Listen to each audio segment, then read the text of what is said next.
Yabona, there's something you should know ngembungulu ne ukuthi imbungulu umsebenzi wayo ukuncela igazi. So it does not matter ukuthi ikuncelile izolo nanamuhla izobuka ikuncele. That is the same thing ngalabantu esiphila nabo esiphilisana nabo. They do not care that ubasizile last week, ubasizile izolo, ubasizile last month. Bahlezi bafuna ukuthi uma bavelana nenkinga kube uwena obatakulayo. Ngakho ke abanamsebenzi ukuthi wena usesimene esibalungele ukuthi ungabasiza na. Ingabe nawe khona usizo oludingayo? No, they don't care. Abakufunayo nje ukuthi wena ufeze ezabo izifiso, zimeke zakho. Zime zakho izifiso ufeze ezabo. Ngaleyo ndlela babona kahle ukuthi umuntu olungile, umuntu okufanele ukuthi bampraise.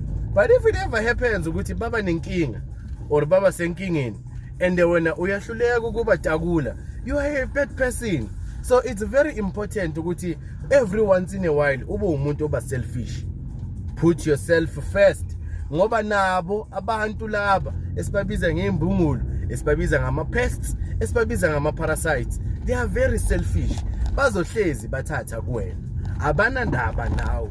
Into ebalekile yile abayithola kuwena. So kubaleke kakhulu ukuthi wena wenza isiqiniseko sokuthi wena you yourself first right. Ngaphambi kokuba wenza isiqiniseko sokuthi omunye umuntu right. You must pour from your own cup first before you can pour onto the cup of others. Angazi noma uyangi-understand. Ngakho ke ukuthi umuntu umsizile last month, umsizile izolo, does not matter. If you can't help them today, ukhohlakele. So put yourself first. Nawe mental health yakho ibaluleke kakhulu.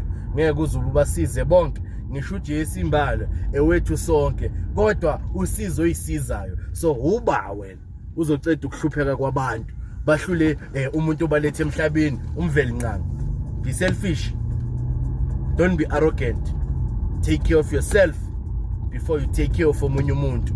Because if kuyenzeka ukuthi your back breaks today, iqolo lakho liyaphuka, awuzukukhona ukuqhubeka usebenze, bazoshabalala kuhle kwamanzi achithwe phansi, abazokukusiza ngalutho.